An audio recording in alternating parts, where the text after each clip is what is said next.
You all live the same lives. It's very metaphysical, where because we're all one.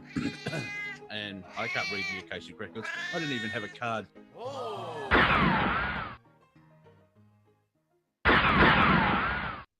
Welcome, welcome, welcome, everyone, to another adventure into comedy.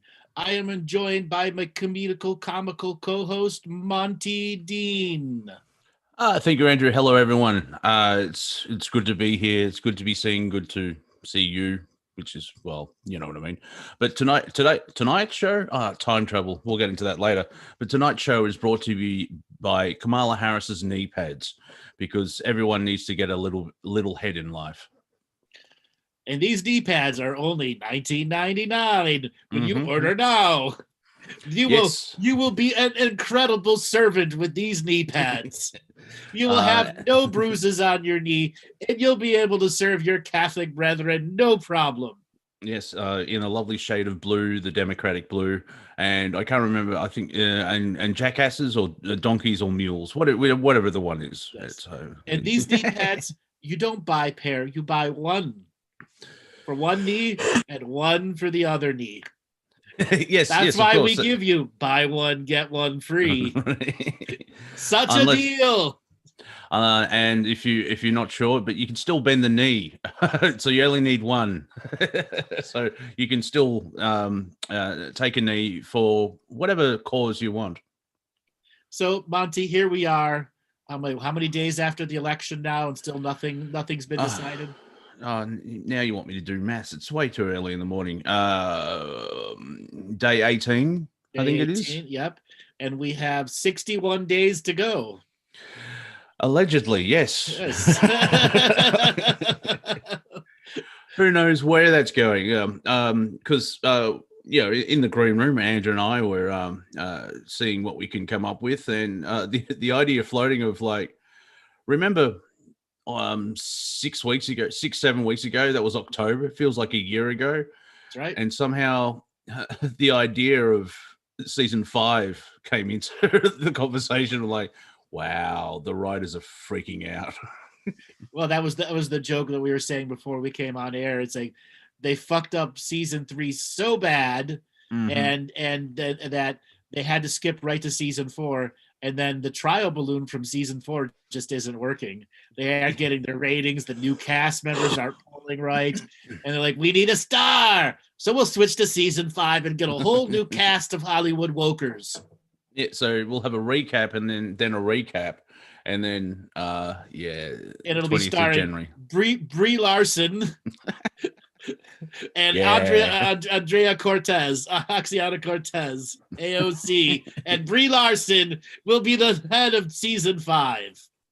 Yeah, AOC's showing her colors, where she wants to create lists of all the Trump supporters, and everyone that's living in a dictatorship of, like, we know where you're going with this. It's like the whole Deutschland, Germany, protesting the lockdowns. It's like we remember. We've got this seems very familiar from about 70, 80 years ago. Oh, did you see the footage? This professor who went against the medical groupthink about lockdowns and masks. He was doing an online a live stream on YouTube, and the police broke into his house. He was in the attic. I mean, there's comedy. It's disturbing and funny at the same time. I saw the video where they broke into his house when he was live streaming. Yeah. Yeah. Now, I don't know if I'm conditioned to World War II movies, but when uniformed men with guns break into your house screaming in German, it freaked me out. Especially, also, he's in the attic. Do you remember Anne Frank? Yes, Anne Frank in the attic. Exactly. It's like, this is really like that Prime creator. He's writing a good. It's writing a good joke again.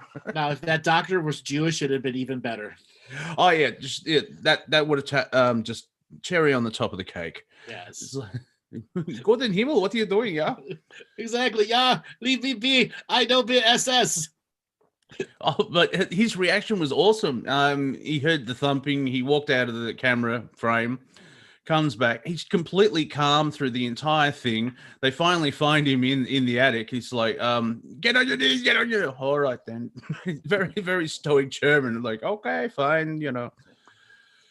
He didn't freak out at all, but everyone else who's watching, it's like, dear God, you know, this looks very, very familiar.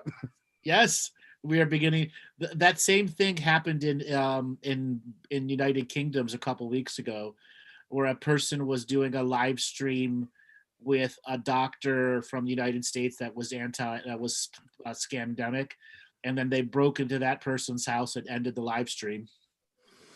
Yeah, the UK's going a bit batty. They want hate speech. Scotland's bringing in something. They're trying to control personal narratives where they tested on you guys in Queensland and in your whole area, and it didn't work there. And they're like, well, I think we got to try here at the homelands. I don't think India's going to listen to anything we want to say.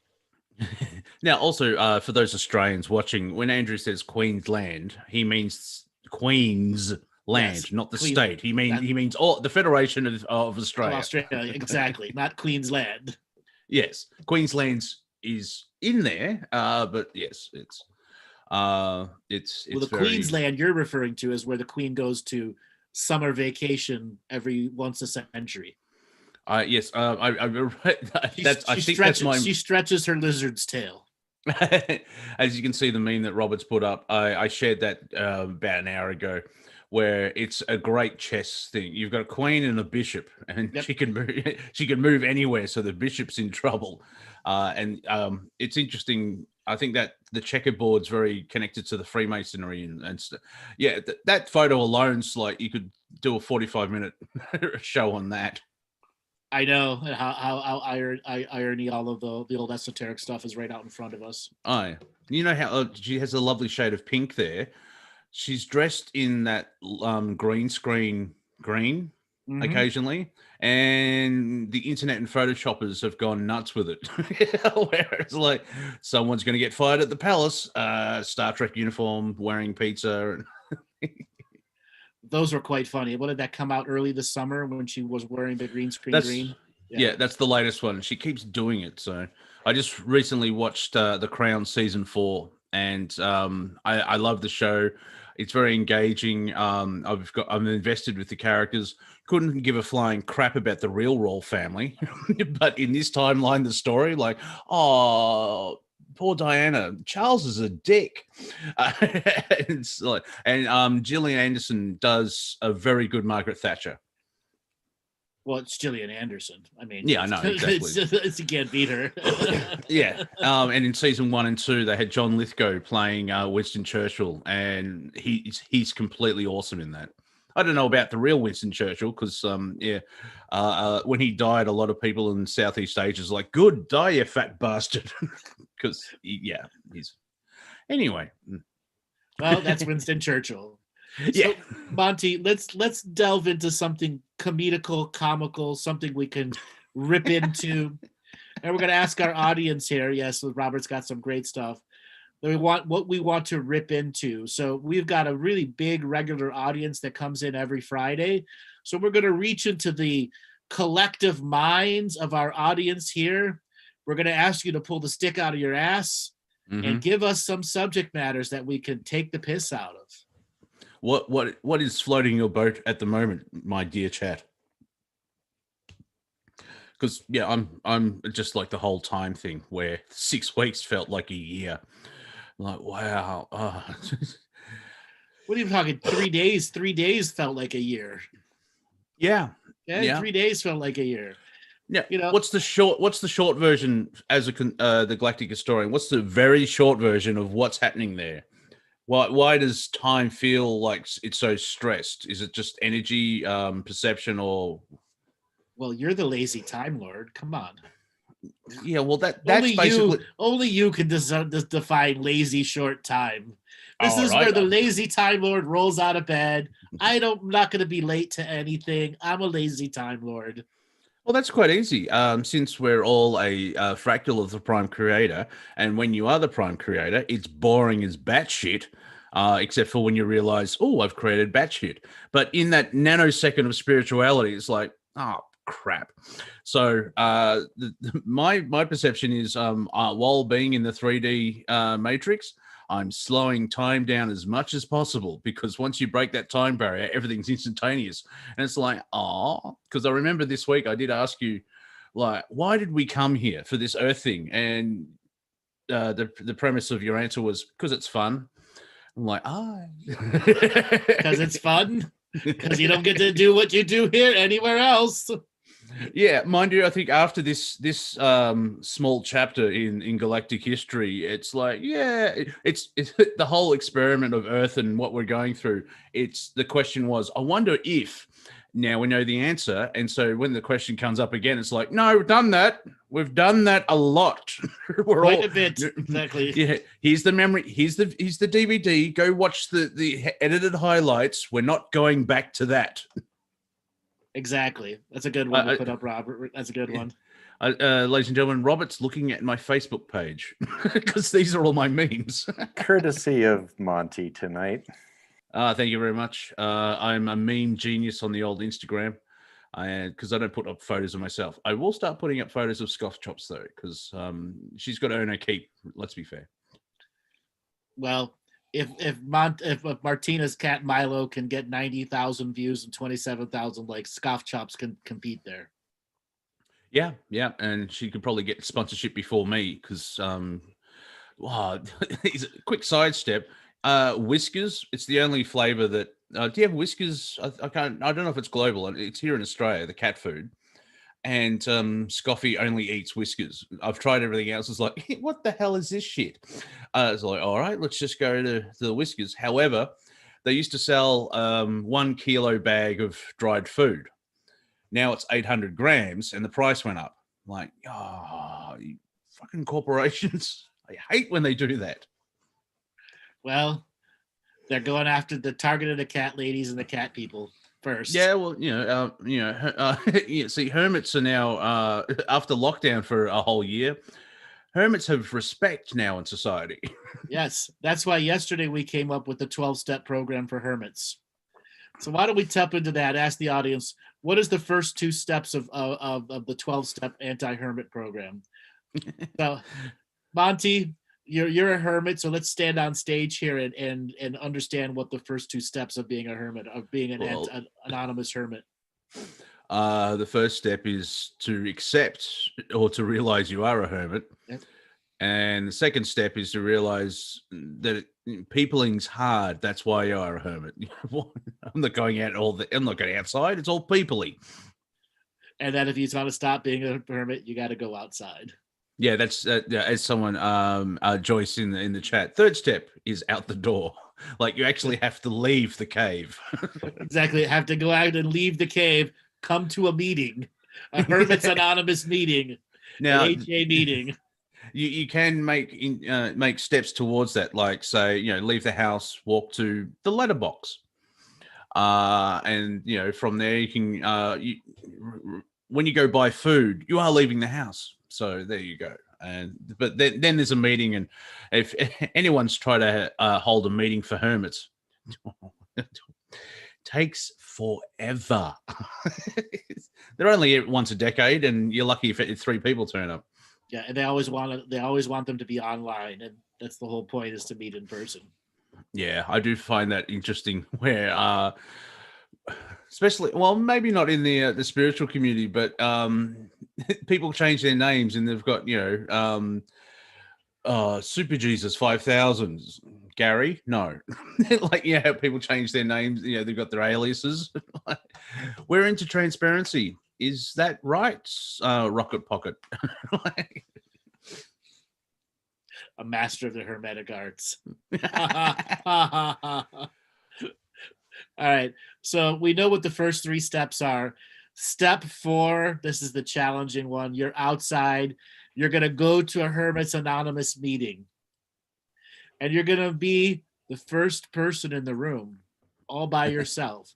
So you're technically the only person at the Hermit's Anonymous meeting in the beginning. Now, you should be very used to this. And then you hear off in the distance the strange sound of feet on floors that aren't yours. And it's not your cat. And you hear the doorknob turn and the anxiety flows. No people. And somebody comes through the door and goes, is this the AA meeting? Yeah, I was gonna... This is the Hermit Anonymous meeting. Oops, sorry. And then you have 45 minutes to deal with that situation if you've met another human being in the physical reality. Exactly. And then as you're sitting there tapping your foot, going, why is everybody late? This is pissing me off. This is why I was a hermit in the beginning. Yeah. Door opens again, and a human being emerges through the door. Hair all flowy in the air, still wearing sleeping slippers and short pants. Yeah, look like they just got rolled out of bed. Yeah, is this the sex addict room? No. No. Oh, all right. Please don't leave. Don't leave. Don't leave. Okay. And then as that person's leaving, the door opens again, and in through it comes a Karen. A hermetic grandmaster Karen. She stomps up to the thing and says, "Hi, I want to speak to your manager." These chairs are all wrong. They're not in a line. What's wrong with those curtains? Where's the person who runs this? What's going on? Who are you? I want to see your manager. Exactly. And then you find out she's running the course. She's running the hermit's course. Exactly. And she makes you go off in the corner and make coffee and set out pastries and stuff for everyone. Complaining all the way through. Yes. And as you're in the corner, going, why the hell would I ever want to be around this Karen? Man, this is why I never wanted to go out. The door opens again, and in comes this old man with a long beard.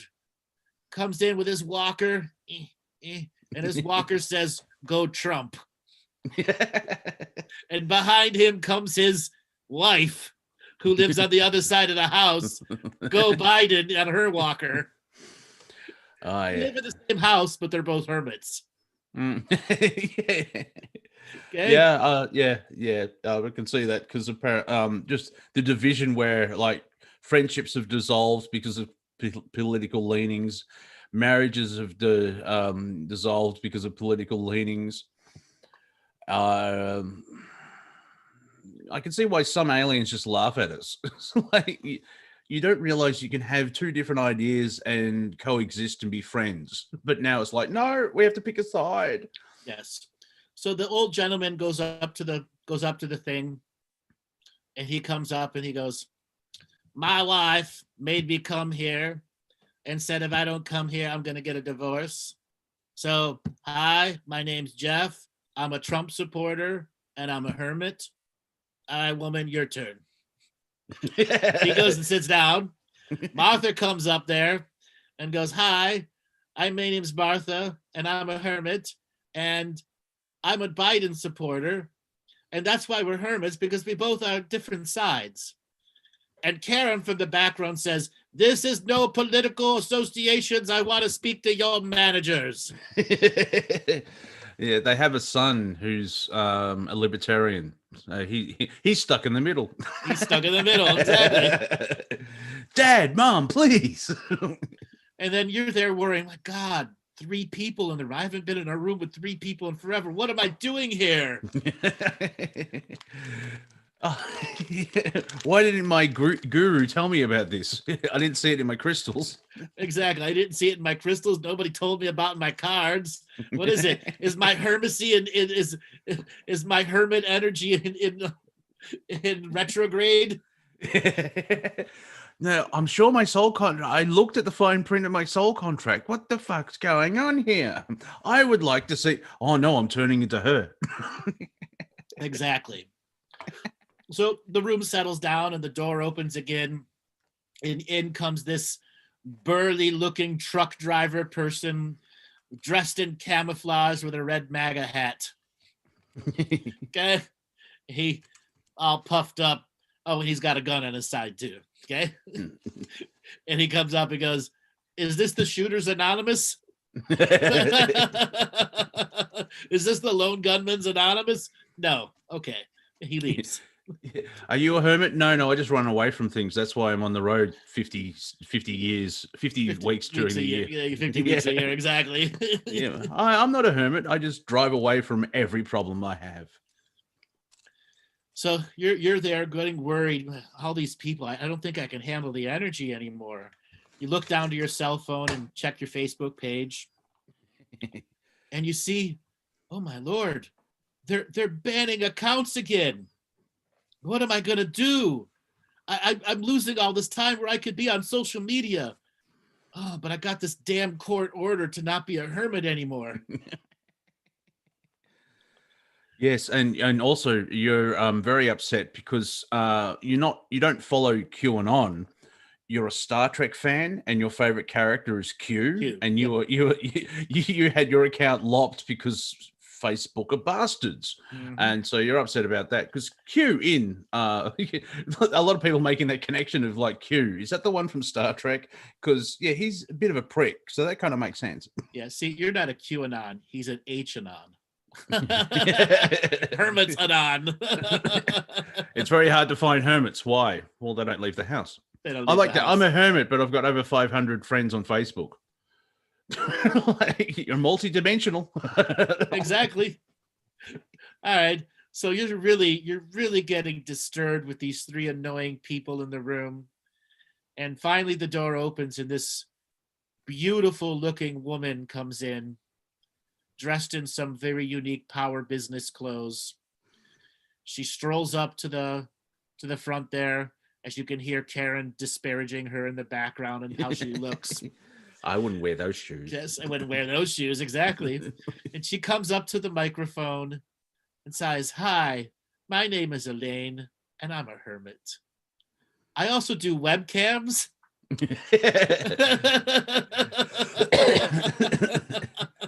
And I need to stop being a hermit. I've admitted the first two steps of hermitsy. I'm on the fourth step. I'm coming to a meeting for new clients. Well, hermits. Yes. My OnlyFans page is Elaine Hermit 1. Exactly. And suddenly Karen from the background, "No advertising here. This is not like Facebook where you can suddenly post your link to your place."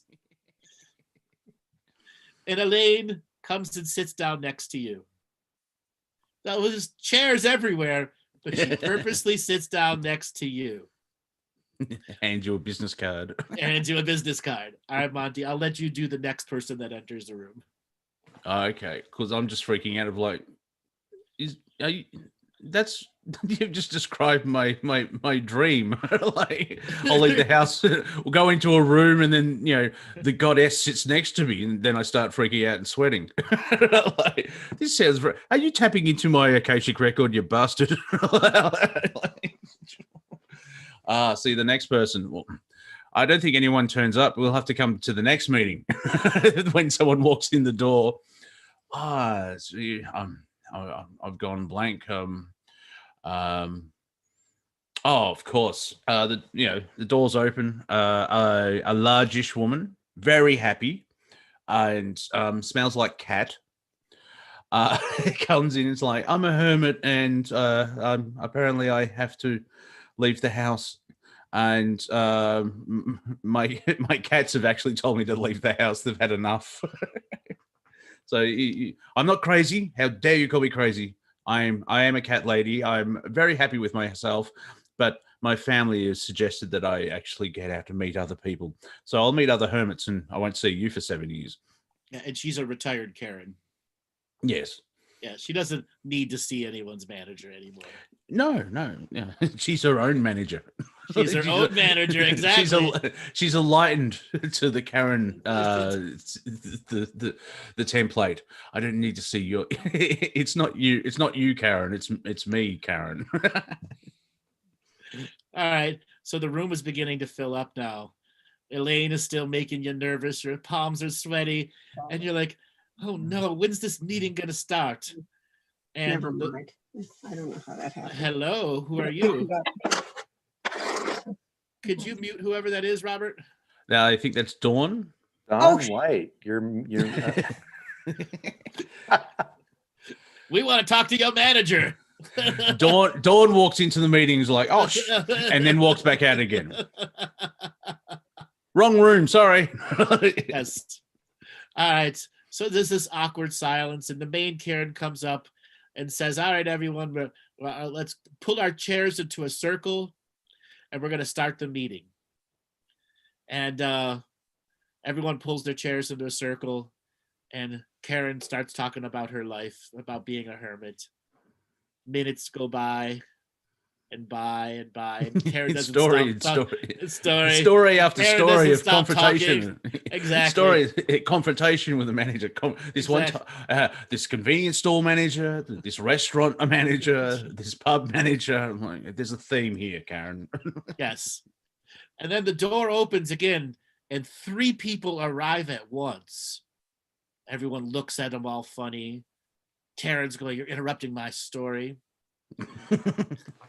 Okay. And then they come and take seats. And everybody's like, who are you? Where did you come from? So there's 3 gentlemen. First guy says, hi, my name's Ken, and I'm a hermit. And this is my other brother, Bob. He's a hermit too. And my other brother, Larry, he's a hermit too. We all live in the woods in the middle of nowhere, and we like the movie. We like watching movies a lot, such as what is the brain fart? The Blair Witch. No, the The Unabomber. No. The one, Deliverance. Thank you. Deliverance. Deliverance. Well, I was going through a list and Deliverance. Like, yeah, we like to sit in our shack and watch. Exactly. Not okay. Who's the guy that he plays Smokey and the Bandit? He's in Deliverance. Burt Reynolds. We like watching Burt Reynolds. Yeah, we watch Burt Reynolds movies. Mainly Deliverance, because that's like a documentary to us. Exactly. And Karen's all mad. And he goes, how can you be hermits if you all live together? We're a hermit communion. We're a commune of hermits. Yes. We united our hermitsy long ago. Yes, because our parts are bigger than the parts are bigger than the entity. The entity's bigger than the parts. Yes. Yeah. So the 3 men sit down and admit they're hermits, and you're there going, man, I can't take another minute of this. And you go to get yourself out of your chair, and Elaine puts her hand on your arm and makes you sit back down. And then you hear ding ding ding ding ding ding in the background.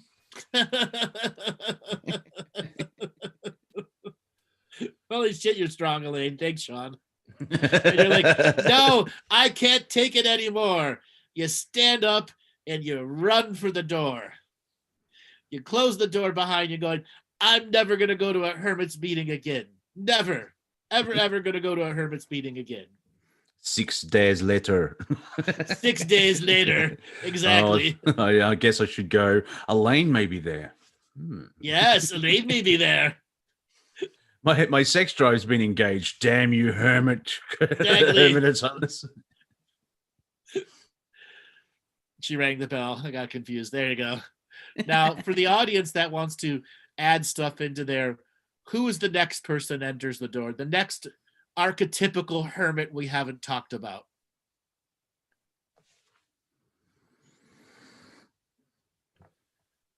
Oh, we've got a dumb audience today. A very dumb audience today.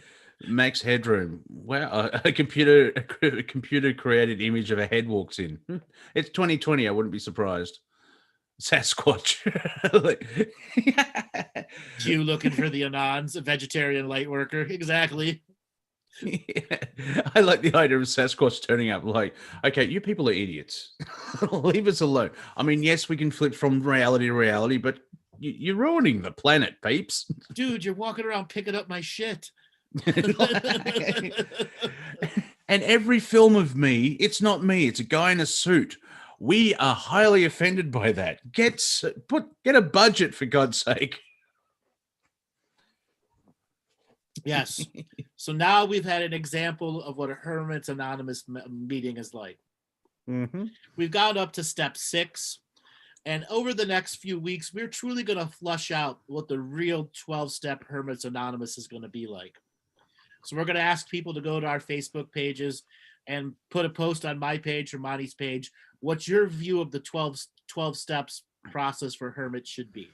Yeah, and the timing of our Hermit talk is fantastic because Victoria came out of lockdown and most of the Northern Hemisphere is going into lockdown.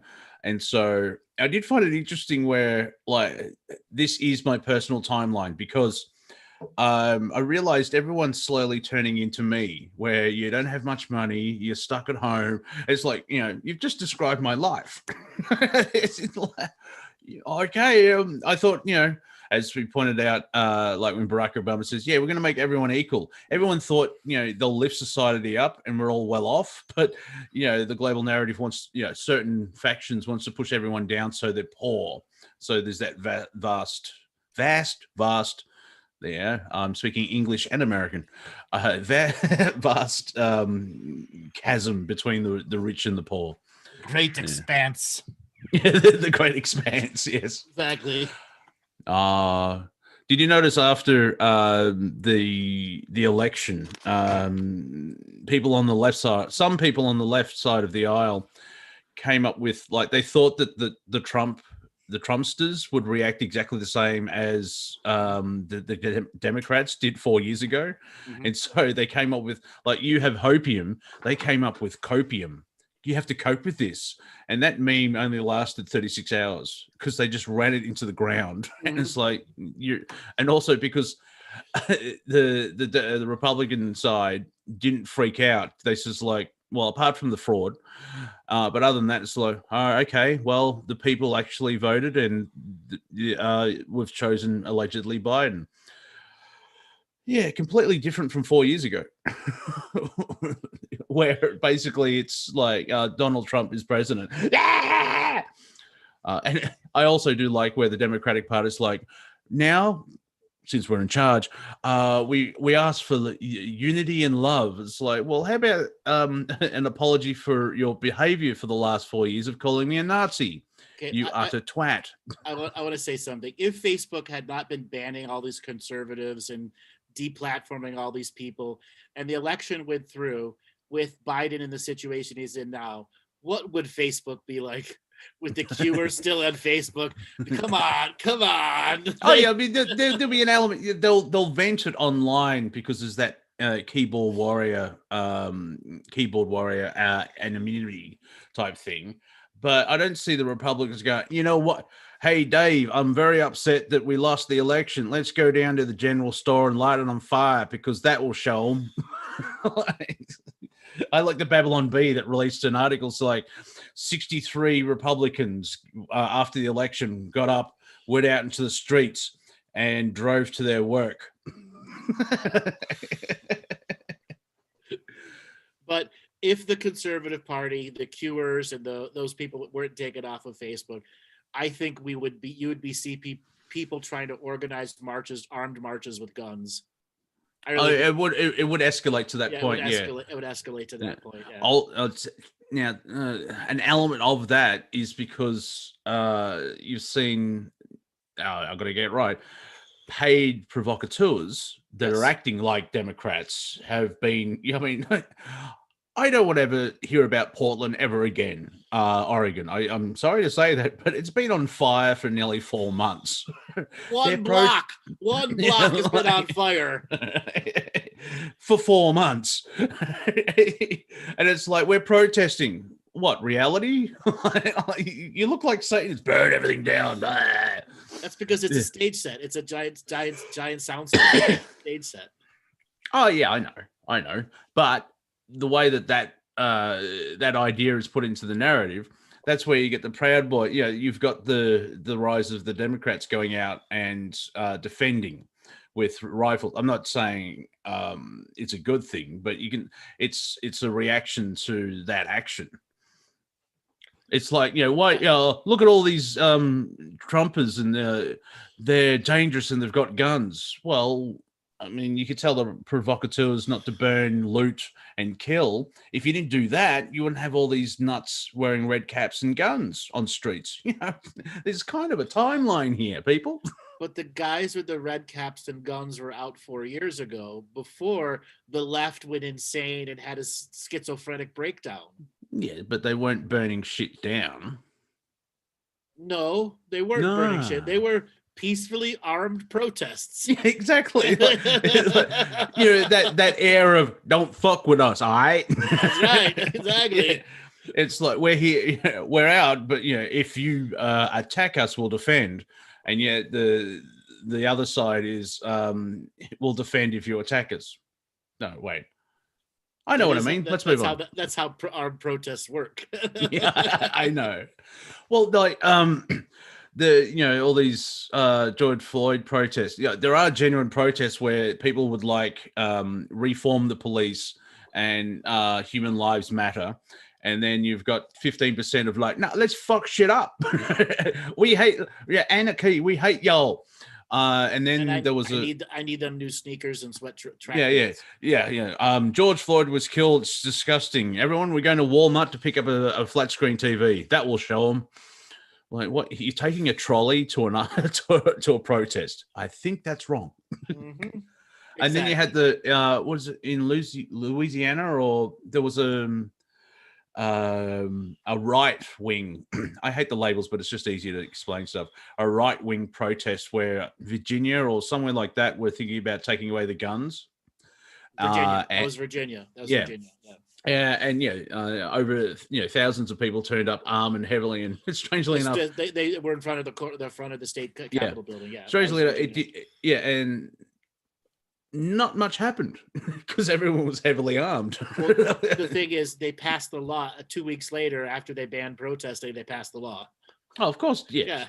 But my issue is, if that was a insane left wing protest, they would have attacked the cops. They would set things on fire, and because apparently rioting is the same as protesting. But the right, when they do their protesting, they sort of stand there and chant. There is this like, did you see the? It's probably 3 years old now, but in Turkey, this is the best way I've seen so far of how to actually protest. You just stand there, be extremely quiet, and the authorities have no idea what to do. Right, because they have secret police there, and if they catch who you are, they're going to arrest you when you're not done. When you're not there. Well, but if you have 200 people standing in front of a courthouse or whatever, and you're completely quiet, you're holding signs and stuff. But if you're not yelling and screaming, you don't give anything to the authorities to react. I mean, you've got I believe you're from Southern Europe, and you've got parents. Do you remember in your childhood when your parents were so angry they didn't say a word and you freaked out? Yeah. It's one up from like, I'm not angry, I'm disappointed, like, oh, that's harsh. But if he's like, I caught you do that, sit down. And then there's 30 seconds of silence. It's like, oh, fuck. I mean, so when the parent is so angry they're silent, yeah, that can be devastating. So somebody is saying, if you don't give them an excuse to crack down, they'll invent one to crack down on you. That's so true too. Yeah. Well, yeah. I mean, George Soros has got a whole industry of that, like the G20 in, was it Montreal in Canada, where all the idiots that were starting violence and throwing things and attacking police were all provocateur agents, because they're all wearing they're all wearing police issue boots with the same yellow tag on it. So you look at the footage like cop.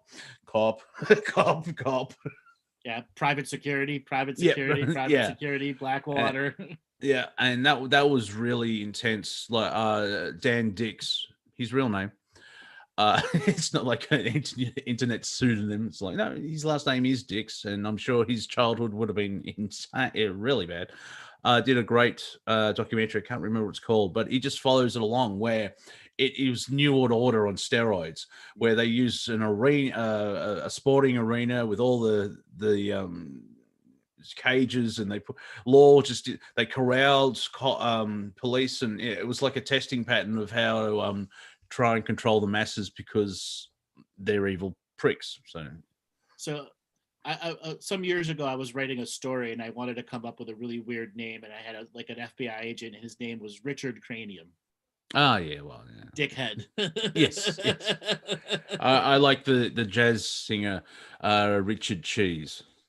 He's awesome. Dick Cheese. Yep. Yes, he does. He takes metal and hard rock. He covers songs, but it comes out in lounge. he did one great one that upsets people is he did "Rape Me" by Nirvana. Mm-hmm. And he starts like, this one's for the ladies. Rape me. And there's that song called Do Me, but he's had too much to drink and he goes, Dome. No, it's Do Me. Whoa, then fuck off. I recommend if you like a bit of comedy and bit of lounge, Richard Cheese is your man. That's right, Dick Cheese. He's the outstanding lounge lizard out there. Yes, I think he's actually in Vegas as well. So, yeah, he covers Slipknot. It's quite good, especially when you hear. Yeah, we're at a point where we're going to ask people to go ahead and raise their hand if you've got something that you want to add to the comedy show. We are going to be taking calls here in just a moment. So click on that participants button, click raise your hand.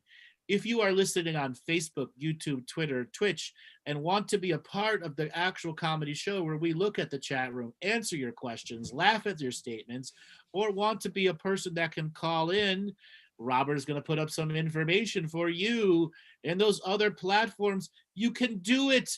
We believe you can switch platforms. You can enter the Zoom room. You are not violating your hermity by leaving YouTube or Facebook or Twitch or Twitter. Really, come to the room here. It's not a Hermits Anonymous meeting. Yes, you can be part of the digital fake reality, which is lower than 3D. It's a 2D reality, which is fascinating part of the awakening, where like the internet is a collective mind and we're all becoming one and we're moving forward. In reality, it's a digital 2D scape where the powers that were are trying to still control you. Right. So all of you chicken shits out there that aren't raising your hand, we've got one person who's raised their hand. One whole person who's raised their hand. And we've got a lot of regulars in here. So you regulars who are regularly peeing your pants from laughter and harvesting our comedy here, come on over there, raise your hand, add something funny to the show. Oh, we've got two people now. We can they can battle. They can fight in the car park. So let's take a caller. Robert, let's pick from our two choices here. Now take your time, Robert. It's going to be a while. Jamie. Jamie, are you there? Jimmy. Gotta unmute him. Hello. Hey, where are you calling from? Los Angeles. Welcome to the show. You've been listening to us for a while? Yeah, since 2013, the original. Wonderful. Yeah. What do you think of these comedy shows that we're doing? Oh, I love them. They're so much fun. So I was really happy when you started to turn towards that. I was like, yes, we need it. So what comedy stuff do you have for us today? I tend to be kind of spontaneous when it comes to being funny. I always wanted to do stand-up, but I didn't have the confidence. So it's more like being funny with friends in the moment kind of thing. But I don't know. We can go anywhere. Well, you're with your hermit friends here. Oh, that's true. And so if you're able to go to, unfortunately, you're in California where that B-grade villain Neeson, he looks like the villain from a bad Steven Seagal movie. Nothing against Steven Seagal, but you know, all the budget went on the script in Steven, and so they needed an evil guy that he can beat up, and that's just Governor Newsom. But when you get out and when you can actually leave the house again and go watch some stand up, write 500 words on a subject you like, and the only way to build your confidence and break through that thing is just get up in front of 6 people. Don't do 500. Just go to an open mic night and try it. You won't know, because you may get actually excited to or addicted to the energy of that the breakthrough. Because if you can do it in front of friends, it's just translating it to the stage where you care about the audience by not caring. Yeah, I think I have that going for me. Like There you go. the not giving a shit part. Yeah, I mean, you can But, talk about 5 minutes of how nervous you are and how this is a freaking out thing, and you just say write 250 words on a subject, and then use the other 250 words of putting jokes in, and just keep beefing it up. Thank you for my TED talk. Monty, are you one of those do you enjoy bombing? Are you like one of those No. people who likes to sit in discomfort, or No, that's not your no, bag? I'm a hermit. No. I kind of like that. I think that might be my angle if I ever did it, was a sort of an Andy Kaufman, making the audience uncomfortable sort of thing, but in a playful way, you know. But make sure you're very funny then, so you can if you drag the audience into uncomfortableness, you can have a laugh to break that energy up. Because if you just make everyone uncomfortable for 5 minutes and you're not funny, well, yeah, of course, you got basically balance. a prick. You got to balance the heart and, you know, Right, edgy you got to add a little bit of Mitch Hedberg in there too. Oh man, Yeah. he's so great. Jesus Christ. Right, you got to do the old joke grenade thing. I like how he plays with stand-up bass behind him on one of his albums. That was a good little touch. Yeah. I appreciate when you talk about your love of KRS-One, Andrew. That makes me happy. Oh, I love KRS-One. I saw him live when I was like 11 or 12 in the 80s. Oh. Do you know he doesn't fly? What? He actually he does not get in a plane. When he comes to Australia, he comes by boat. Well, weird. Do you know why? He doesn't want. He's afraid to fly. I like that. Kicking it old school. Yeah, and also, I'm going on a tour, so I'll see you in a month. Well, what are you doing? Going on a cruise ship. Love boat. Strictly surface shipping for KRS. Yeah. I mean, if you think about it, though, if the boat sinks, you're completely screwed. Same thing as the plane crashes. So much knowledge lost. Yes. That's what his name stands for. And actually, you can make it from the United States to Australia in about 9 days in a boat. And then you mentioned once that when you were DJing, you like segued country into KRS-One. Did I remember that right? I did that all the time. That was my country rap crossover, country hip hop crossover. Yeah. Before it was ever popular to do. Yeah.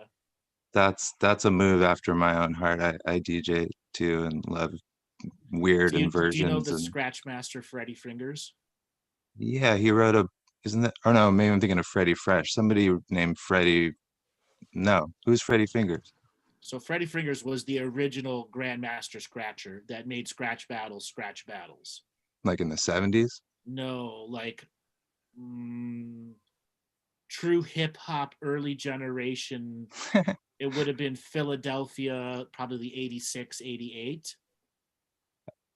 Oh, I love Schoolie D and like 80s Philly hip hop and stuff like that. And then by the time I came around, he had already been doing it for a decade plus, and scratching became its own genre that began being mixed and became scratch battles, where you'd have DJs and scratch battles with segues into techno. I went up against Freddy Fingers, got the shit beat out of me a bunch of times because he was Grandmaster, and it was kick Freddy off the mountain, and it was like a 16-hour scratch battle that he kept winning and winning and winning. You could scratch when you were a DJ? Yeah, I had scratch records and everything. Yeah. Oh, cool. I've heard you talk about like doing trance and stuff, but I didn't. Yeah, I did that scratch too. I had 3 Noonmark TTXs at that particular time, and I had a 2 CD players that I could sample and do stuff with, and one of the tables was set solely for scratching, and I had my segue set on my records for my other music I was doing. I'm You know also a what? DJ, but it's completely different from what both of you talking about because I'm from the alternative music world, hard rock and metal, where you press play, you wait till the end of the track, and then you press play on the next track. Oh, I used to make those tapes, but I also made what they call pause tapes. Do you know what those are? Yep. Where you Yep. Mhm. Yeah. And I used to get really OCD about them and made some pretty elaborate ones. And one of them actually ended up getting is now included on like lists with actual like hip hop DJs, which I find totally thrilling because no one knows who I am, you know? Mhm. But yeah, I People are love the asking me what haven't I done. I haven't been a banker, a politician, a Catholic priest. There's plenty of things I haven't done. have you I would been like. I'm going to write a sketch of you can be our reverend in our sketches where you can from the pulpit. And another thing, It's the other thing I was really popular. I was really good at was I would find records from like the 30s and 40s that had speeches on them. Like I had some Winston Churchill speeches that were the millions of these records were made after World War II. The Abyss of a New Dark Age, which is one of his most popular speeches, and I would sample his original voice from the 1943.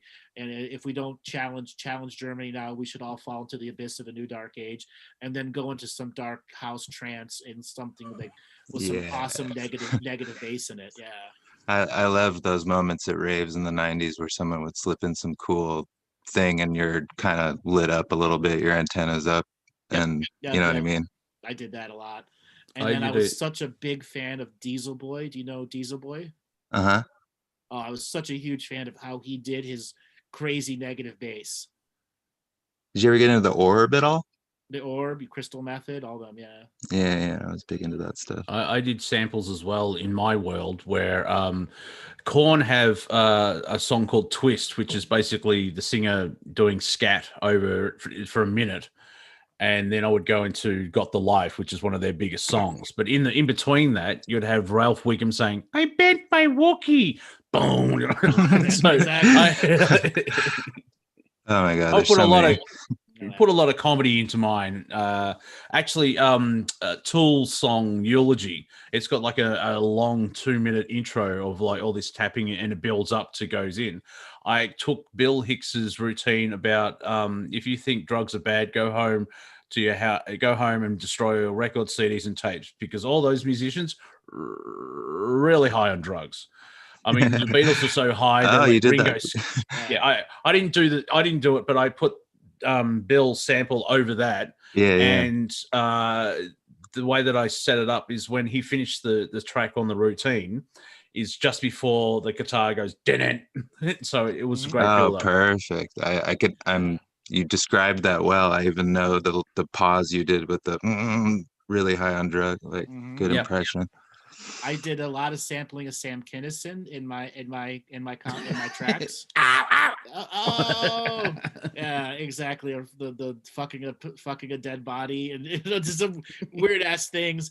And then I would do a lot of Metallica, Rage Against the Machine direct mixes, where I'd have two of the records set up with a Metallica album, one with a Rage album, and then my Maid album, which I would go back and forth with my segues and my long trance lines that I wanted to use, and then use my 2D CD players to sample in my other stuff. So I was telling a story with Rage Against the Machine, Metallica, and then my segue into the music that I was using. Loved doing that stuff. Yeah. Did you ever record any of these sets? Oh yeah, I don't even know if I have any more of them. God, that would have been back on my laptop from 2001 to 2003. I probably have the hard drive somewhere. Yeah, and Oh, technically they are in the Akashic record. So if you That's learn true. to do that, Yeah, Nothing is lost. I'm sure I have the hard drive somewhere. Got to dig those up. 17 years ago, I have to go into the storage unit and figure out which one's which. Yeah. hey, a lot of bands are releasing old stuff on vinyl now. I believe Anthrax is releasing their albums on from the 90s on vinyl, and there's a band here in Australia called This Is Serious Mum or Tism. Before that became a meme, and they're releasing all their they broke up in 2004. They're releasing all their back catalog on vinyl, mainly because the lockdown screwed everyone with money. So all these bands have like, you know what? we could release music and vinyl and all this new stuff, and it's generating. So just add it to the quiver of what you do, Andrew. Where on the Galactic Historian page, you can have a music section. Well, I mean, it's all hijacked music. It's not going to be legal. Well, it'll be free. Yeah, it's got to be free. Yeah. And then, are you familiar with a group called Rabbit in the Moon? Yeah, I saw them in the 90s. I love those guys. I like Love candy those guys. flipped and danced and did all that to them. Yeah, they were really. I sampled a lot of their stuff too, and then obviously Sasha Digweed and Juno Reactor. Absolutely, Juno Reactor is probably the greatest musical influence over me. I know them from The Matrix, and realized we've turned this show into a music show. Hello, everyone. And well, Sorry, that happens when I'm talking. You originally knew them from Juno Reactor from Mortal Kombat, even though they were huge before Mortal Kombat. Yeah, they got into soundtracks. That's why. Yeah, they got into soundtracks because they were so huge, and then once they got into soundtracks, because I think it's the second Matrix film, most of the soundtrack is with them, or the first one was mainly rock bands and like Marilyn Manson and White Zombie and all that. Yeah. And then the second one is like, well, let's crank it up, and I think it's 2 discs, and it's it works because obviously in a dystopian future like that with transhumanism and blah blah blah, you don't really want Slayer. I mean, it works, but like it's more Fear Factory. I'm saying, but yeah, it's you have the electronic, the dance, or the techno. Oh, Fear! Did you just say Fear Factory? Yes. Did you? Oh, they're from my hometown, LA. Want to know something about? Yeah. Want to know a little? Want to know a little tidbit about them that their guitar player told me? Because when I was a kid, I used to go to his record store. What? The singer has 3 balls. Well, the singer quit, and which is really weird because they've got an album coming out next year. Mm-hmm. So that kind of makes sense if you think about the way he sounds, Yeah. Ah, yeah. And then you got the classic Prodigy and Moby and group guys like that kind of made it semi-famous. Well, Prodigy definitely made it famous, but love Moby. His battle between him and Eminem was really fucking funny. What was the battle? I missed it. Is that because they look like each other or something? No. Eminem was just ripping into Moby and like a whole bunch of his rap battles. Even on what was it? Why Moby? Because Moby was like somewhat political against rap at that particular time. Yeah, he made some weird statement, and just Eminem went off on him all the time. Yeah, and he's kind of annoying. Like easytargets.com. Yeah, he's kind of annoying. Yeah, that I can get on board with. He has some vegan restaurant here that sucks. Yeah, and actually, if you think about it, I did a lot of Eminem sampling too. His early stuff where he was like freaking off the wall stuff. I had a bunch of Eminem records. I tried to like him. I was young enough to have passed through NWA and all that stuff when it was brand new. So when he hit, I was sort of like, I don't know.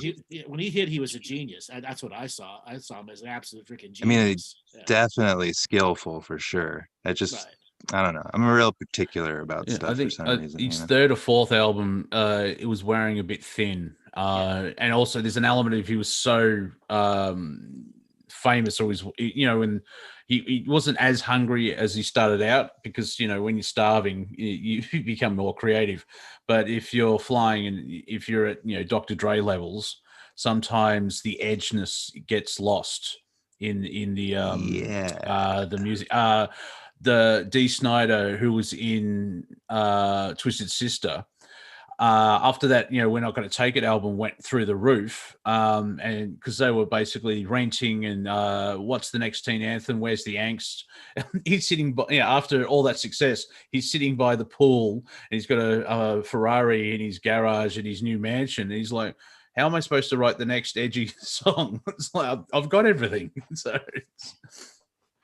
it's interesting to see when sometimes fame does change, but then there's other ones where, like the story of Metallica, it just built and built and built It sort of peaked with the Black Album, and they enjoyed it, and then they nearly broke up 10 years later. But now they're still doing it. They are very grateful what's going on, and they love their fans because when they look out into their crowd.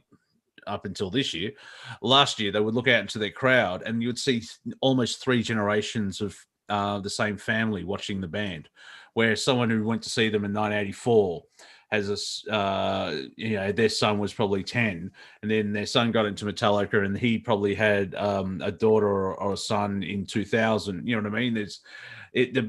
I think it's 40 years next year that the band's being in existence. Wow. That's crazy. Yeah, that just shows how old everyone is. Like, wait, Metallica's turning 40? I can't remember October. That was only 6 weeks ago.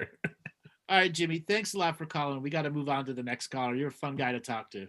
Oh, cool, man. No problem. Thank you. Take it easy. All right, remember, let's spin up the wheel of callers and see who's next. Okay, Nate, you got a signal to unmute. Nate, are you there? I am here. Can you hear me? Barely. Yes. You sound like you're a mile away. Really? Because I have a blue snowball mic and I'm talking right into it. You got to turn up your gain then. My gain? Yes, the back of the snowball mic. There should be another little gain thing. Or you're not actually on your mic. You're not actually speaking through the microphone.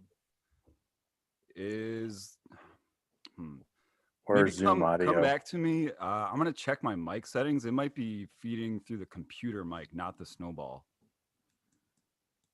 Robert, Robert, what does it sound like to you? It sounds clear like a snowball mic. I think you just need to bring up the volume inside of Zoom. How do you do that? Computer. Click on the microphone on the lower left of the screen where it says mute. The arrow pointing up, and then audio settings, and you can adjust it there.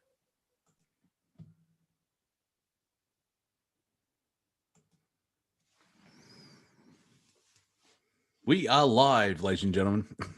The power of being live as we give tech support. Yeah, I always mention it that like on Planet Collingwood, 2 a.m. Wednesdays, Revolution Radio, Studio A, if anyone's awake. But then I put up on YouTube. I produce myself. There's a masturbation joke in there somewhere. But it's we're always trying to figure out what, because Skype's special, ladies and gentlemen. Let's put it that way. And every time, the tech support's actually on air. So it's a learning experience. Have you figured out your microphone settings yet? Hello, my name is Davey. Sure it is. We are listening the backgrounds of the technical support team over here. I am in Wisconsin. You can believe me with that. Robert, you are showing everything on screen. It is like New York City Flasher. I'm intentionally doing it. Thank you for calling. Are you there, Nate? Did we lose him? No, we've lost the Nate. He's muted, apparently. I don't even see him on the screen here. Nate, you there? All right. Is that better? Oh, jeez. Hell Christ, yeah. man. Oh, my God. Take it out of your throat. Take it out of your throat. Okay. Can you hear me now? Can you hear yes. me now? Yeah. You sound wonderful. Okay. That's Wunderbar, weird. The mic was at like 75% and I just put it at 100 and now it's like, so. Not an ad for Blue Snowball microphones in. So I called in earlier and you guys found me to be very not funny and we're like, goodbye. So this is me overcoming a whole lot of fears and tears, but all created by yourself. Remember, absolutely.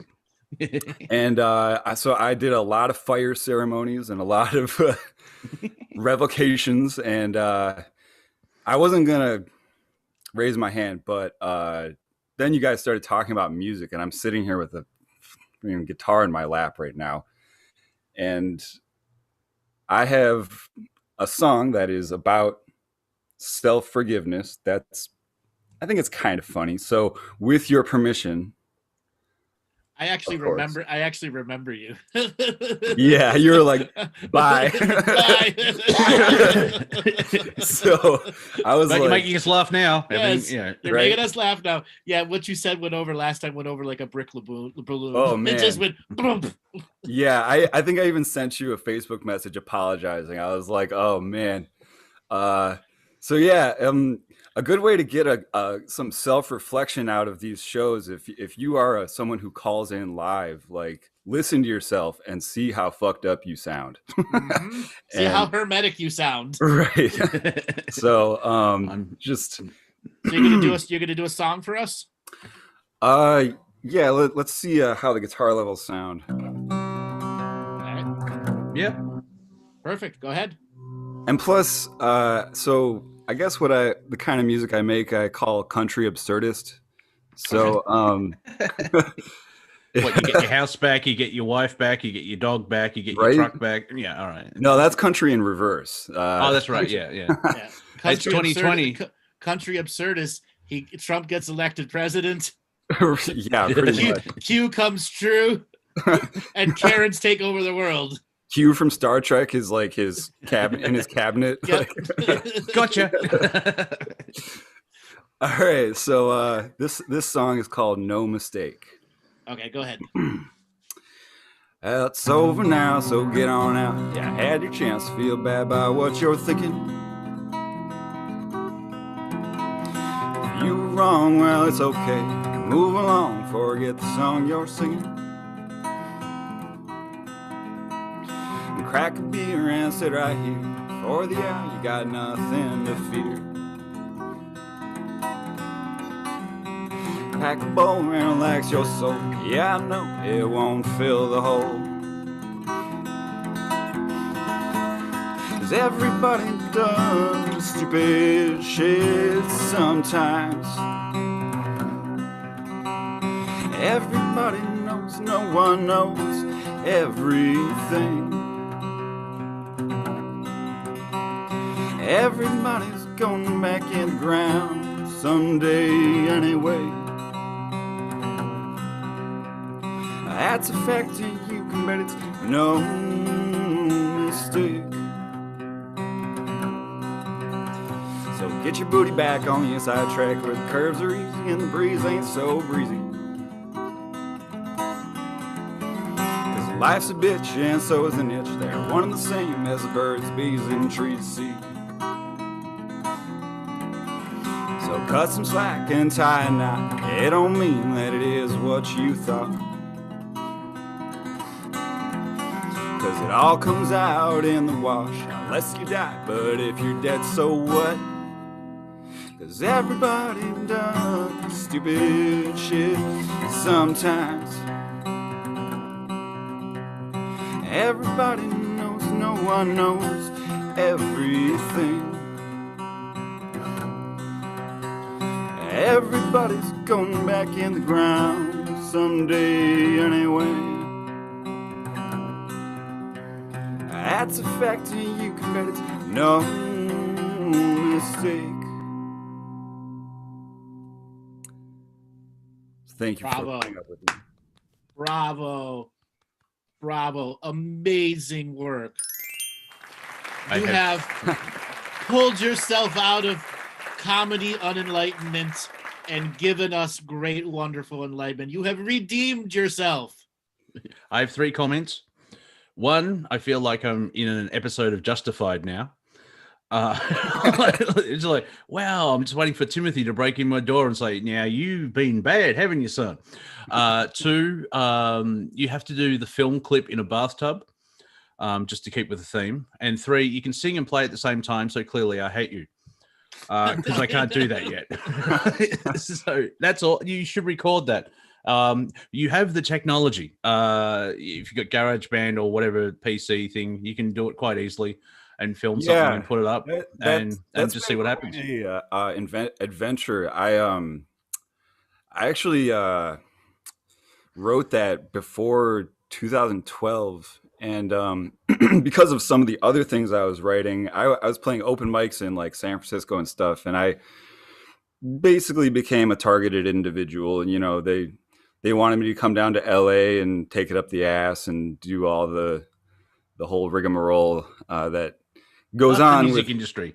the satanically run music industry down there. So I kind of had a nervous breakdown and bounced out, and have been chased around for the last 6 or 7 years in various capacities. But I'm getting over that identity, you know. Oh, cool. Yeah, because it's a releasing great time. virtual hooks that created that dynamic. So I really thank I you, would, Andrew, for everything that all the work that you do has really, really helped me pull out of that. Just even in the short time that I've been working with your regimen. Thank you. I would actually sharing go your ahead. frequency with us. Yeah, I would actually get back into it, because the music itself and the melodies, it's a good escapism. Humanity kind of needs that, because everything's just going batshit crazy. As well as if people start listening to the lyrics, they'll hear the message. It's a type of song, and I don't mean this in a bad way, type of song where you can sort of ignore the message because it's just presented so well. And then you have people like who will get into it, like, wait a minute. And it's similar to comedy, where we're making fun of serious subjects, but the information gets through instead of like, welcome to our show today, we are pointing out how Satanists run. It's like, no. Right. I'm flattered. Honestly, yeah. I wrote that when I was performing at a place called the Brainwash Cafe in in San Francisco, and it's actually in the same building. I mean, that building has been destroyed since, but the same building where Patty Hearst was had all her shit go down. So it's all that same crew of people running that show. It's quite, okay. When you actually said, "Oh, it's not there anymore; it's been destroyed," I'm like, Antifa. I'm just wondering. No, the Brainwash Cafe, it got replaced by a housing development or some shit. I don't know. Oh yes, for the economy, of course. Mm-hmm. So, do you have any other songs for us? I have one that I think could fit in line with the comedic vein of tonight, if you will. Yes. Yeah, I definitely permit. Yeah, definitely. Everyone's really digging all this stuff. All right. This one is a little. I gotta make sure I'm.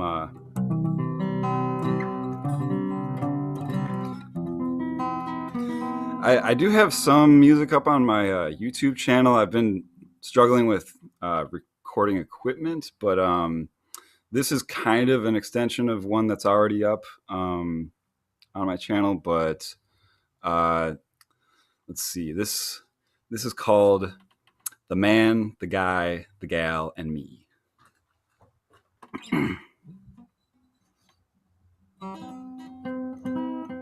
That's a little sharp.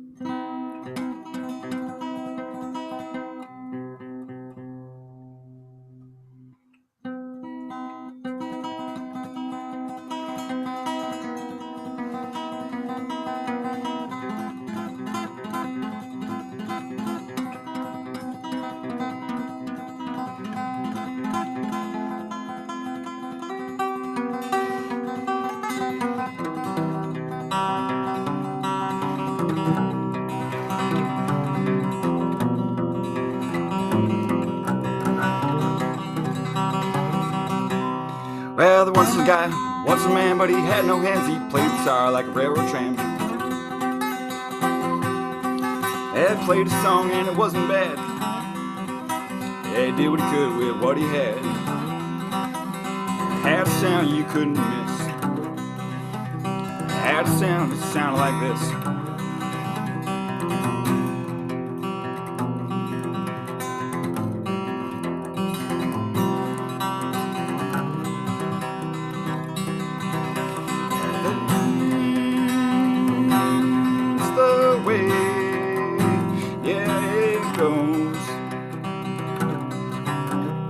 Well, there once was a guy, he lived in the sky. He swore to God that he couldn't die.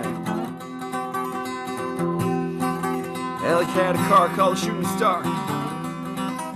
said he'd go to the moon, that wasn't very far. Well, shooting star, it had no top, no brakes neither, and couldn't stop. That's the way, yeah, it goes.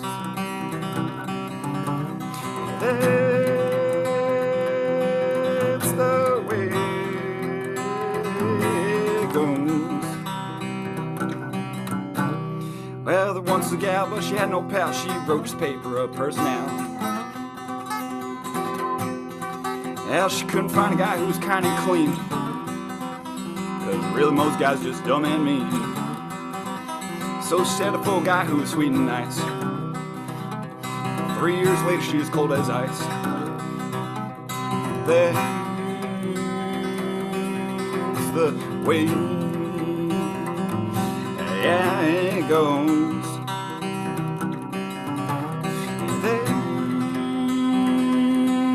That's the way, yeah, it goes. Well, I once had a friend who looked just like me. He thought that a girl was set him free. Well, big mistake he could not have made, 'cause all the beauty in this world will fade. 'Cause happiness is a one-man mess. Well, it might take two, but I digress. That's the way, yeah, it goes. That's the way, yeah, it goes.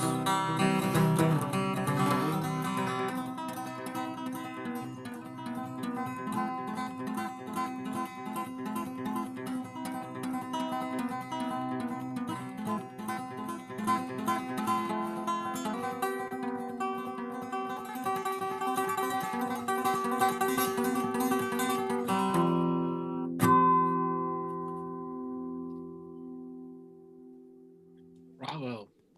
Outstanding talent. You are a talent, man. You're Not my best absolute cut, talent. but it'll do for a live show.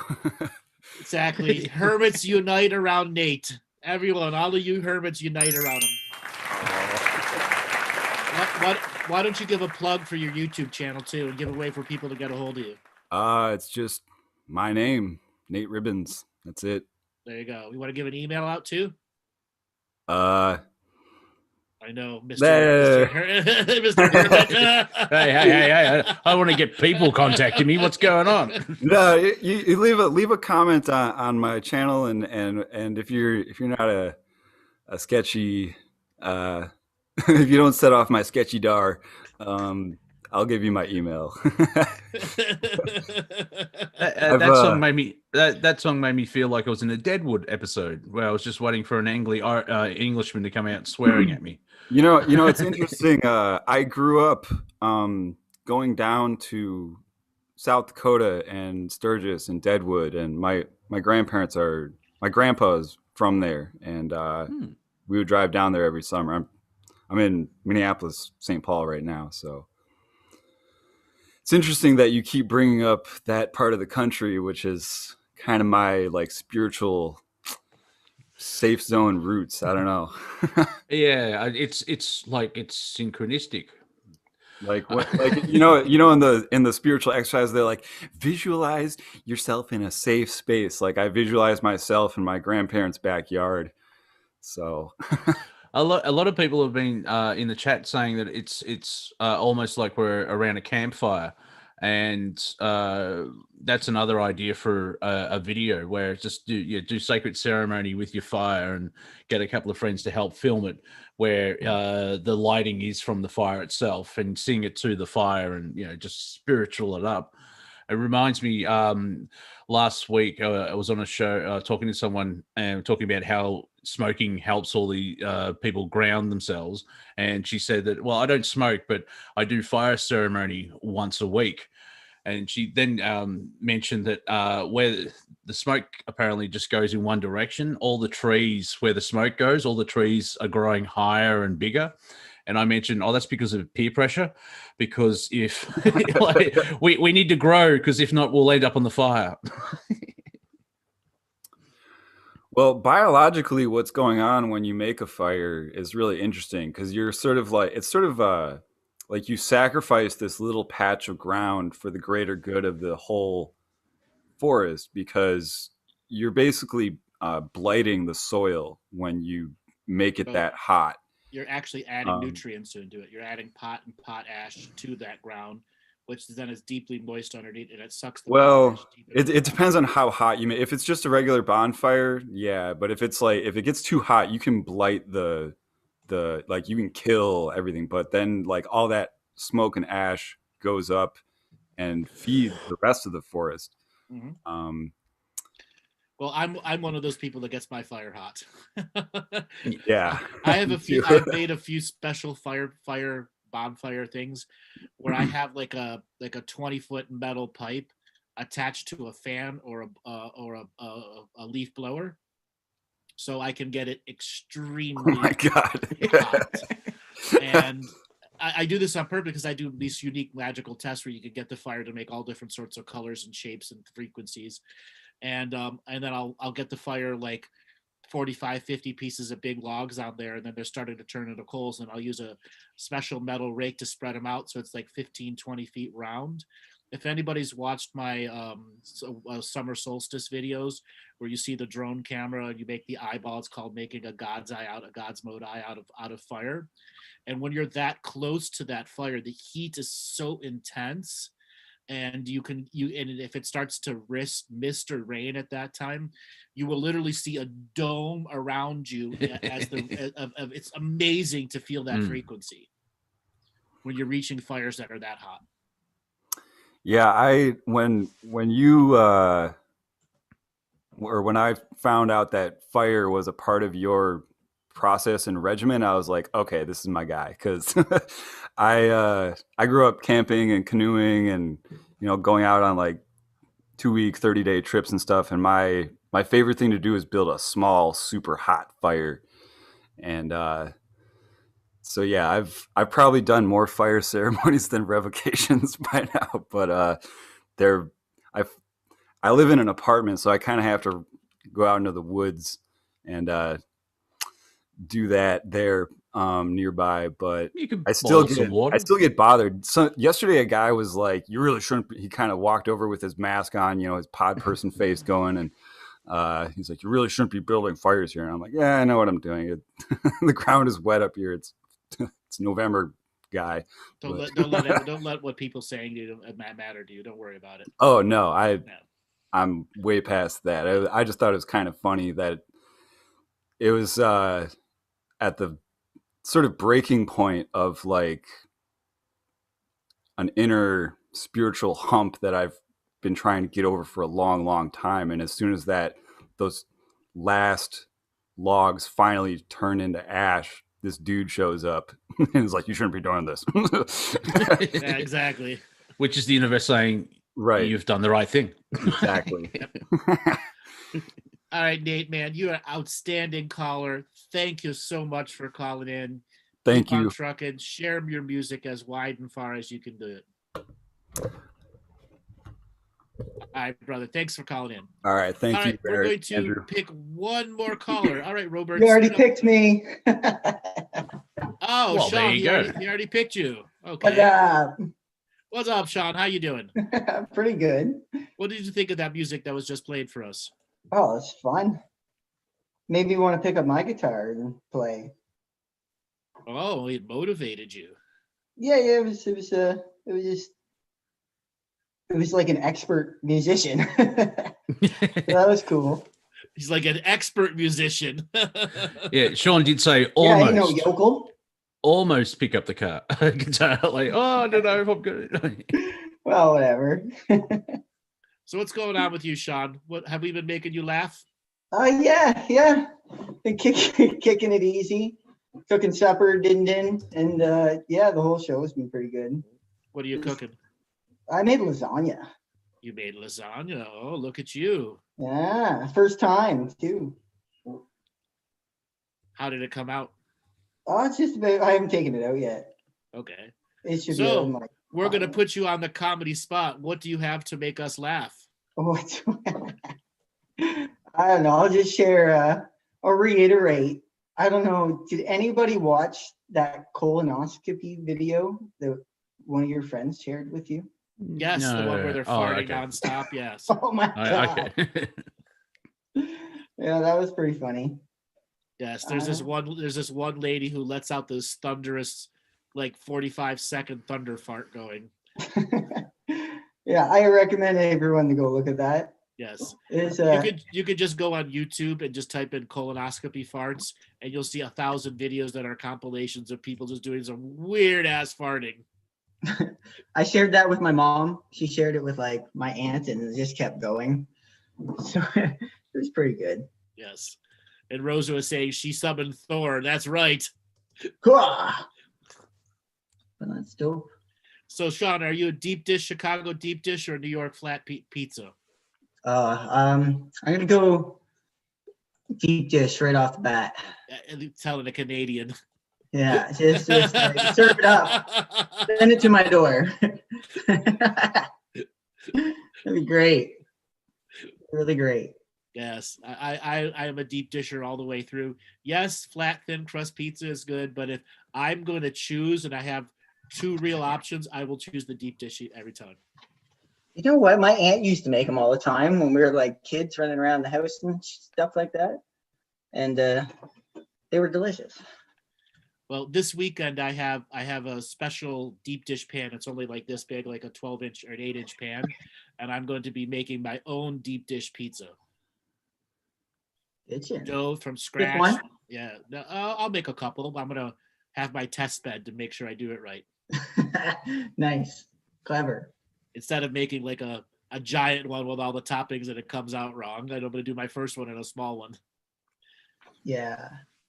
So like a quiche, because that deep dish is not really known here in Australia. We know of it, but we don't really make it. Kind of like a pie with pizza filling. Yeah, but when you say pie here in Australia, it's like we have a meat pie, and it's just really weird. You want some pie? It's like you're having pie for dessert. That's beef and gristle. You got to see it as it's an upside down pizza.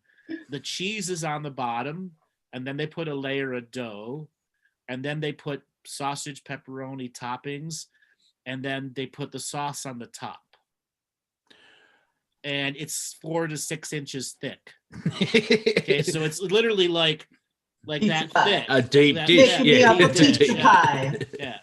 And then the way they do the crust, they butter the pan and then cover it in Parmesan cheese and then put the dough on. So the Parmesan cheese caramelizes to the dough. Mm-hmm. So it's just a unique taste and flavor, and it's a very sweet sauce versus a different kind of a tangy sauce. Okay. And of course, being Chicago and Canada, where it's cold, I can see the benefit of storing for the winter in one dish. The irony, if you go to Chicago, most people don't eat deep dish in Chicago. Yeah. Okay, it's become like this touristy thing, but one piece is like equivalent of eating like 4 slices of regular pizza because the amount of cheese and topping that are stacked into that thing that's that thick. So it's a heart attack. Okay, it's good to know. Yes. All right. It's like a pizza. It's like a best pizza heart attack lasagna. you've Yeah. ever had. Right. Like it's like 8. Like if you get to the normal deep dish pizza, it's like a 9-pound pizza. Okay. So it's a heavy food. It's a very heavy food. Yes. Mwah. Because like here in Australia, I have thin and crispy, and I can eat 2 larges because my body's weird that way. I don't eat for 3 days, and I'll just have a meal, and I have I probably get through a quarter of a deep dish, and it's like I can't move. Help me. When I first had deep dish, we had the whole food challenge, and I knew friends had been there forever. They're like, really, you seriously won't be able to eat more than 2 pieces? I'm like, bullshit. Okay. I had an appetizer. I'm eating a little salad. It comes, I'm like wide-eyed, and then I bite into it and bite. At the end of that first piece, I could do a second piece. 2 bites into the second piece, I'm like, oh no, I haven't had this much cheese in like a year. My colon is going to be upset. Right. And it got to the point where I really had to force myself to get halfway through that second piece and go, I can't do anymore. I'm that full. Yeah. I usually sometimes, like when my body says big meal, I can eat like a kilo of lasagna, and it's like on the serving, serves 4. Ha! No. Exactly. Like the cheese would be like that thick. Yeah, an inch of cheese. The cheese is that thick. Yes. Yeah. Serve warm to Then digest. the topping layer is like that thick. Okay. So you don't really use a pizza cutter with a deep dish. You use like a pie Special scoop. attack. Pie scoop. A large knife. You carve into it. Yes. Laser blast. Table saw. Exactly. I like the idea, and now historian don't ruin it because I like the story, but the pizza was invented because there was a siege in an Italian castle. They ran out of everything, so they took what was left of the food. They cooked this massive pizza and then threw it at the marauders outside. I don't know if that's real or not, but I like the idea that pizza's a weapon. I believe that's how the nacho chip was invented also. Nachos were invented in Texas. There's a real story behind that. There's a real story. Nachos were invented in Texas, and the guy that was the chef. The restaurant was closed, and his cousin said, "I have people that are coming over. You got to cook something." He's like, "I don't have anything. We're closed." So he deep fried some tortillas real quick and threw shit together. That was it. Invented food. It reminds me, for the last 4 years, people are like, it's Santo Domingo or whatever it is. And so here's our Mexican word of the day, nachos. I'll put it in a sentence. Hillary Clinton is nachos president. Yes. So Rosa's asking, is Caesar salad invented in Caesar's Palace in Las Vegas? No, it was invented in France. By someone called Caesar? No, it was just the name they gave. I just made that up. Yeah. Oh, okay. Yeah. The peppercorn dressing is the key to that. Okay, because I was scared for years if I actually had a Caesar salad, eight of my friends would stab me in the back. Yeah, peppercorns and anchovies. So that was a French Provence French dressing. Peppercorns and anchovies. Yes. Something I've never cooked with. Those little fish. Oh, now, I love them. I love anchovies. Here's drama. Here's a real question for you. Does pineapple belong on pizza? This is absolutely, it does. Yes, it does. Yeah, I was a critic on the matter for a very long time until I just ate it.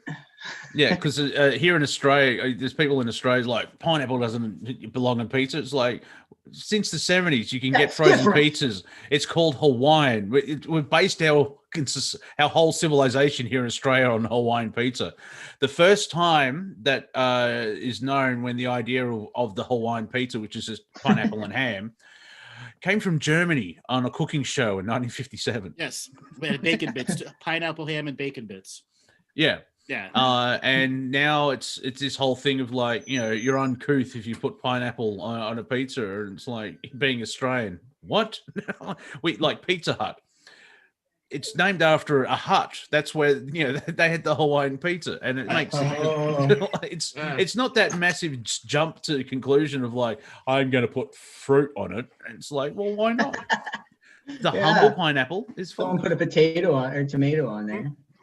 So when I went to Greece, I don't know. This was one of the times that I went to the Greece with my dad, and I was on a really long trip with him, like 80 days.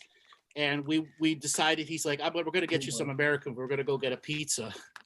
And so we ordered a pizza, and we're at this seaside place, and it's a villa. He knows all the people there.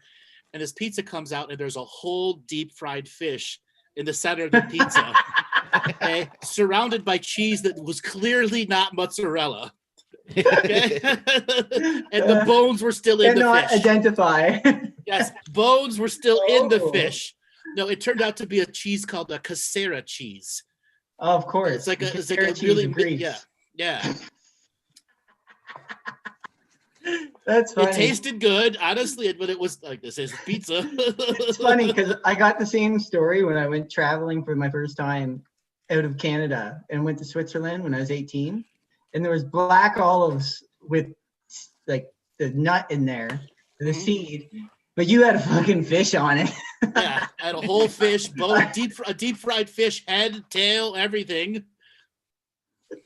Yeah.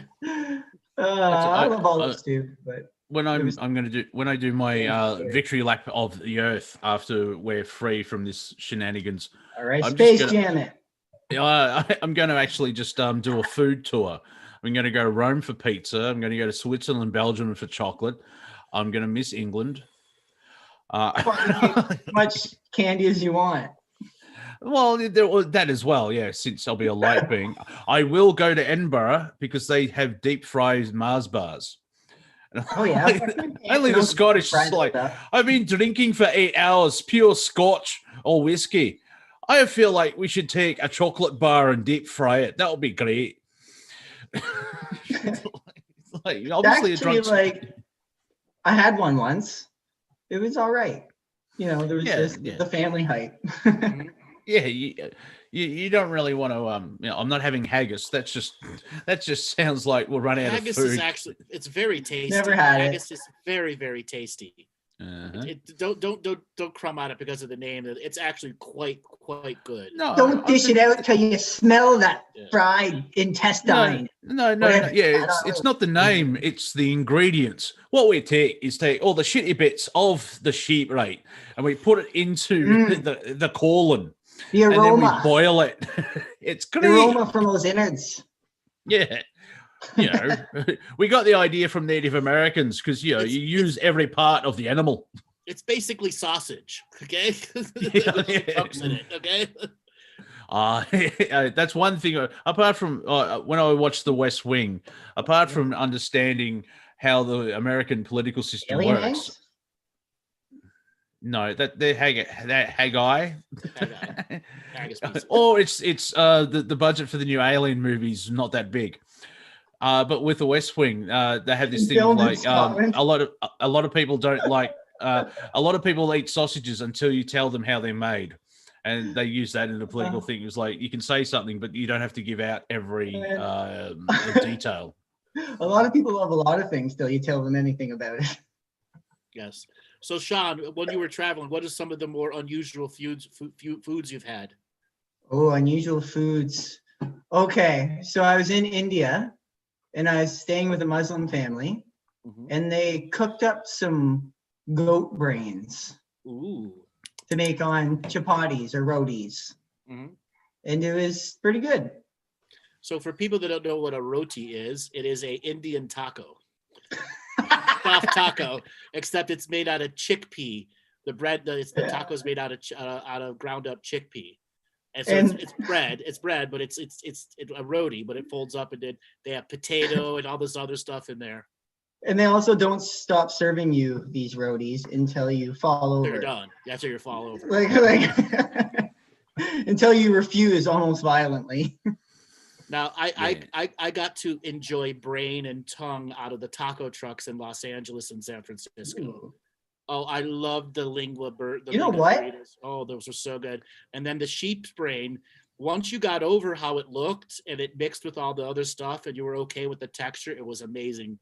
Because the texture tasted like it looked. Yeah. It was kind of like hamburgery, but with a tint of brain. Yeah, like the way you think brain would have a texture to it. My IQ went up at least 10 points after I ate it. I saw Indiana Jones and the Temple of Doom, and after that scene, I'm like, yeah, I'll just stick to sausages. So, Monty, have you ever explored with food? Yeah, weird shit. What you got? It's so cool. The weirder, the better. No. Not really, no. Just wait till your victory lap. Yeah, well, that's what I mean. Like, I need to eat the flesh of a small monkey. Inspired. No, nothing. I think I had rabbit once or snake when I was in the Scouts, but no, just the traditional stuff. I mean, I freak people out when I call beef cow And they go, what? It's like, yeah, beef's just the French word for cow. That's all it is. I ran into a guy when I was in Australia that he was like about 80 years old, and I traveled around with him in a van, and I thought he was going to die on the way. But he was telling me a story. He was from Perth, and when he was like 14 years old, he used to catch 80 rabbits a day. Mm-hmm. There's a movie about the rabbit-proof fence because some English gits like will introduce rabbits to Australia, and they didn't check them, and they've gone plague proportions. And there is an actual fence roughly down the middle of Australia to try and stop the rabbits getting to the other side of the country. How's that going? I think it does it well, but then they actually introduced myxomatosis to try and kill all the rabbits. And I think the rabbits were brought in to try and control the cane toads, or it's just that human thing of like, oh, we've got this pest, so we'll introduce something that's not part of the ecosystem, and then wonder why everything is just gone completely nuts. Right. Like we even have foxes. Yeah, we have foxes as well, which I think were brought in for the rabbits. So we've got all these European animals trying to live in the Australian outback. If you want to have some fun, look up feral cats in Australia, where you've got the domesticated cat and like they're cute, fluffy, and that's awesome. But if they go feral, my God, it does look like they're from X-Men. Cat ate a dingo. Yeah, that cat ate that cat killed an emu. Also, the Australian coat of arms, we have an emu and a kangaroo on our emblem. Two things about that: both animals can't go backwards; they only can go forwards, and we eat them. I had emu steak a while back, and it was very good. I really enjoyed emu. I haven't tasted. I think I've had I rubbed some kangaroo. oil on That my was face. all right. Yeah. But kangaroo sort of now, because the English elite tried to genocide the natives here in Australia, their kangaroos were sort of kept in check because they were a food source for the Aboriginals. And because there's only 3% of the population Aboriginal, they actually have to do kangaroo culls because they're ruining the environment or the ecosystem because there's too many of them. I talked to a guy who was friends with a guy from Queensland, of course. And I know a guy. He's flying. Like the guy's job was to like ride in a helicopter that had a turret, and they would mow down kangaroos. Mm-hmm. Yeah. I was like, "Are you fucking kidding me? What country? Where am I?" Well, you've seen how big Australia is. We have the population of LA living in the United States. And so it's very funny when Australia, racists. Oh, we're full of what? Space? You're an idiot. There's too many people. No, there's not in Australia. There's 27 million just over a massive continent. You can walk for days. Like, I think it was on Planet Collingwood explaining how our special forces, our backyard is awesome, where like the SAS or Navy SEALs, they're not Navy because, it's desert, but during the SAS trials to get people into the group or whatever it is, squadron or whatever they give you a bottle of water, dump you in the middle of the desert, and say we'll see you in 2 weeks. And during World War II, if the Japanese actually invaded, there's the Brisbane-Adelaide line where all the Australian population goes behind that line, and we stay in the green bit, and we give the yellow bit to the Japanese so they can they can look. We've conquered desert. Yay! Yeah, you I think I'll ally. You can deal with the snakes. Exactly. You can deal with the snakes and the shit trying to kill you there. Yeah. And that's the thing. Everything in Australia does try to kill you. The trick is to ignore them. Gosh. Yes. But that's a spirituul thing of like, everybody wants to kill you. Well, only if you're a dick. Like you don't go around poking, tiger snakes and everything else like that. If you see a snake, stand still. They're more scared of you. They usually attack because you're being a dick. Mm-hmm. And there's drop bears, which aren't real. Hey, I know.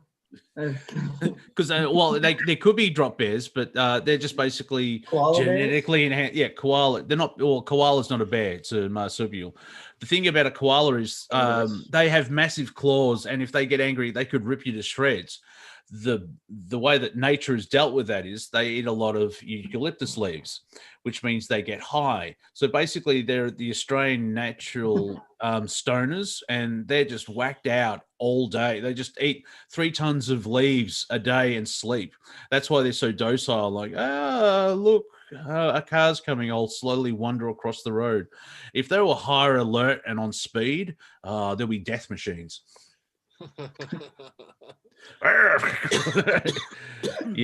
yeah, like a sloth, but angrier. Qualifications. Yes. Yeah, they have the qualifications, you know. Yes, they have the qualifications. And then we have the dingo, which is the Australian version of a canine. And a dingo took my baby. First time in history. Interesting. And but dingo, a friend of mine, 25 years ago, I was a barfly at a bar, strangely enough, and he was the bartender. So we got chummy. Hey, but he had a half, I think a blue heeler, half dingo. Never heard it make any noise. Apparently, the owner said he only heard This dog in the joint. yeah, it's just super friendly, awesome, quiet. Never. I think she made one noise once where she was defending him or someone stood on her tail accidentally. But if you get the right animal, it's just like completely awesome dog, and it's great, interesting, and fascinating and sad at the same time. Where you just have the right pets, or these animals because they're on a shorter lifespan, aren't they, Andrew, compared to a human?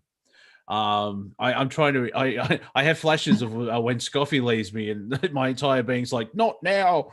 Don't go through that now! Don't live it now!"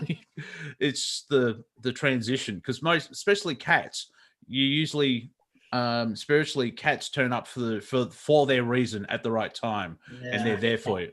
My friend had cancer, and this white cat turned up when she found out she had cancer. This white cat just turned up in front of her building, and when I think 2-3 years later, when she was completely clean of cancer, he just wandered in front of a truck and left. Mm-hmm. Yep, yeah, a lot. I saved 20 people, says the cat. Like, just going through cat lives. Yeah. My housemate had a wonderful cat. He lost his top fangs, and he's still a great mouser. His name was Falcon, named after the Millennium Falcon. He taught Scoffy how to fight and hunt. So there's that awesome thing of like, wow, they would play fight, and everyone's like freaking out. It's like, no, they're just Falcon is being the master and helping Scoffy learn to hunt and fight and all that type. So it was a Padawan journey. Like, yeah, well, yeah. And I remember one time he hopped into bed with me and laid between my arm and my body and just did his thing, because 8 hours later I woke up in exactly the same position and he hadn't moved.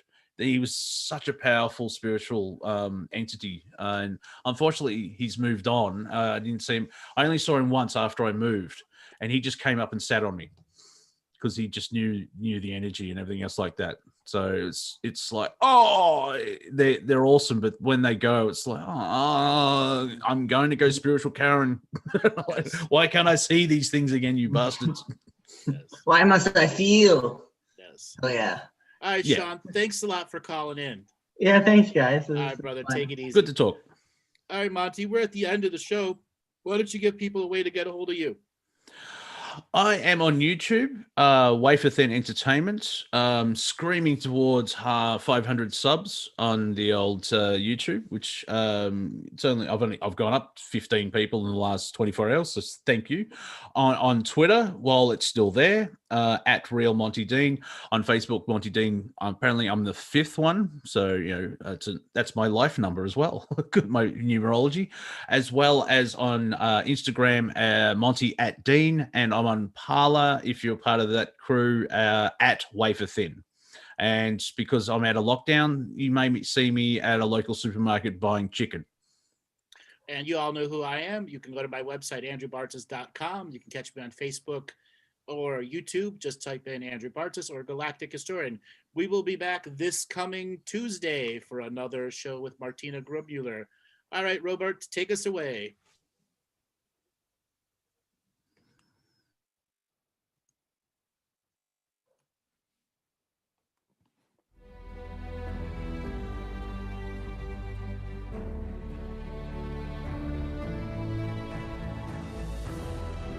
Each different bubble of reality is true. A galactic historian is a person that looks at all the lines of dramatic karma. Nudge, nudge. It's the Holy Grail. Improvise. Mysterious. It's counter psychic intelligence. Why is DNA farming of this star cluster so important? Because we do manifest our reality. We do create our reality.